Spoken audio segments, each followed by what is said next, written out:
Hello everyone, welcome to our channel education hotspot. तो यहाँ पे हम MSOE 2 के एक और इम्पॉर्टेंट टॉपिक के बारे में बात करने वाले हैं, जो कि है डायस्पोरा और ट्रांसनेशनल कम्युनिटी। देखिए, हिंदी में भी मैंने यहाँ पे कंटेंट प्रोवाइड कर दिया है, तो आई वुड रिक्वेस्ट कि जो यूट्यूब स्टूडेंट है ना, वो इसका स्क्रीनशॉट ले लें। प्रॉपर आपको टाइम मिलेगा, स्क्रीन पे आपके कंटेंट है, आप इसका स्क्रीनशॉट लेके उसको पढ़ सकते हैं। अब अगर यहाँ पे बात करें तो मैंने डायस्पोरा यानी प्रवासी समुदाय और ट्रांसनेशनल समुदाय पे अलग से वीडियोज़ बना के कंटेंट आपको दिया हुआ है।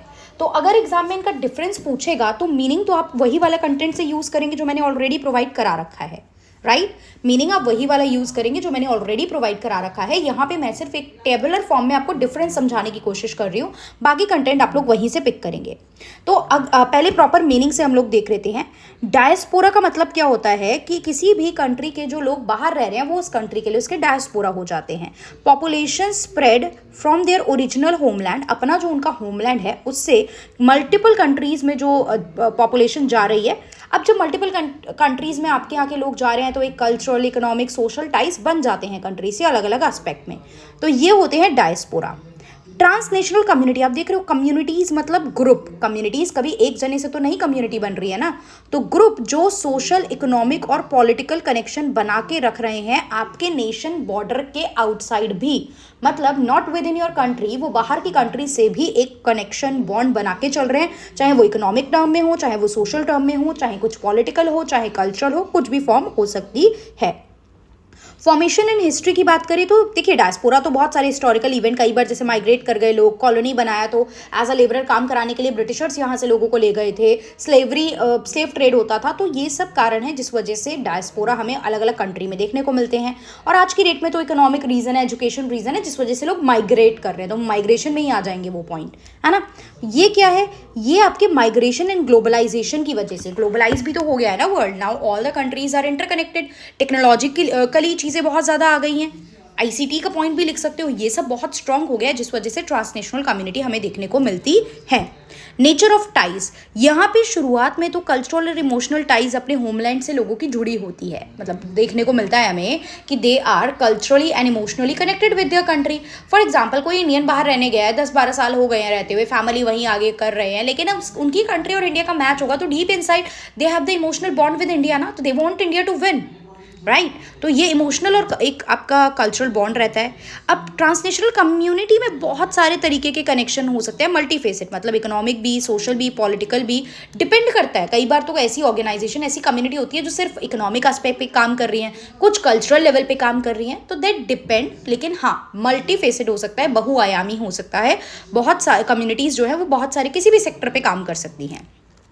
मूवमेंट एंड मोबिलिटी, डायस्पोरा का जो होता है ये लॉन्ग टर्म सेटलमेंट के लिए जाते हैं, राइट। और फिर ऐसा नहीं होता कि बार बार अपने होमलैंड में विजिट करने आ रहे हैं, लिमिटेड मूवमेंट होती है होमलैंड में, कभी कभी आ गए, right, but rarely they visit their homeland. तो ये होता है आपका डायस्पोरा का केस। यहाँ पे रेगुलर और फ्रीक्वेंट मूवमेंट होता है लोगों का, सामान का, कम्युनिटी, जिस भी चीज़ मैंने बोला, जिस भी चीज़ का आप ट्रेड कर रहे हो, तो लोग भी फ्रीक्वेंटली दूसरी कंट्री से वापस अपनी कंट्री, अपने होम कंट्री में, या सामान आना जाना हो रहा है, इन्फॉर्मेशन कंट्री के बीच एक्सचेंज हो रही है, तो ये फ्रीक्वेंट होती है ट्रांसनेशनल कम्युनिटी के केस में। आइडेंटिटी, यहाँ पे आपकी स्ट्रॉन्ग कल्चरल आइडेंटिटी होती है जो होमलैंड से जुड़ी होती है, जो जनरेशन टू जनरेशन आप ट्रांसफर करते हो, आगे बताते हो ना, वी आर दिस, हम इस तरीके के रिचुअल पूजा पाठ करते हैं, हम इंडिया से बिलोंग करते हैं, तो ये आप अपने बच्चों में भी आगे ट्रांसफर चीज़ें करते हो। यहाँ पे आइडेंटिफाई फ्लैक्सीबल होती है, आइडेंटिटीज़ फ्लैक्सीबल होती हैं, जो अलग अलग कल्चरल कनेक्शन बाकी कंट्रीज से भी बना के चल सकते हैं। यहाँ अभी आपने देख लिया सेटलमेंट पैटर्न, जो हमने आपका देखा था मूवमेंट में, लॉन्ग टर्म होता है, राइट। इस लॉन्ग टर्म कम्युनिटीज़ ये अपनी स्टैब्लिश कर लेते हैं होस्ट कंट्री में। यहाँ पे कंटिन्यूस मूवमेंट होती है, ये पॉइंट अभी हमने ऊपर भी इनडायरेक्ट तरीके से देख लिया।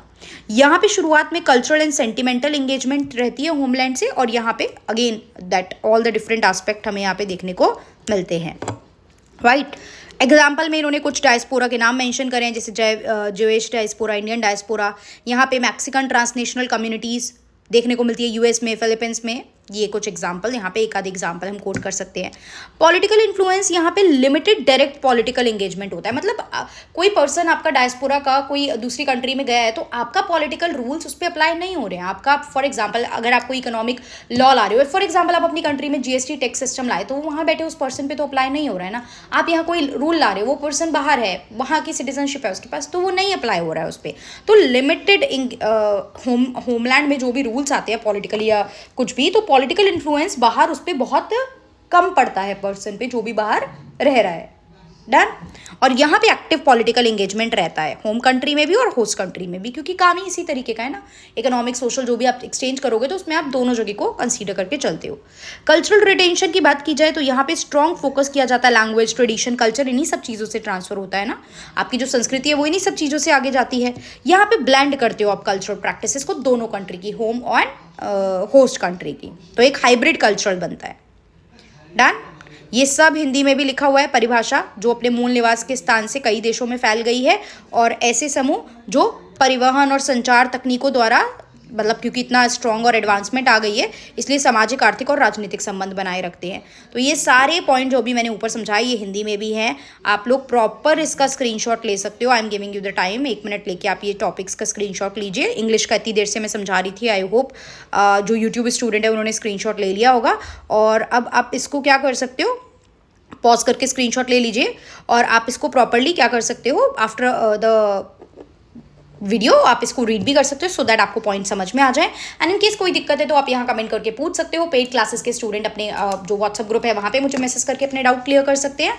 अब ये क्वेश्चंस हैं, देखो एग्जाम में आए हुए हैं। मैंने आपको बोला ये सब्जेक्ट थोड़ा है स्टैटिक, इसमें है कॉम्प्लिकेटेड चीज़ें, आई कैन अंडरस्टैंड दैट। तो बहुत सारी चीज़ें और जो हेडिंग्स होती है ना वो आपको माइंड में रख के जानी पड़ेंगी।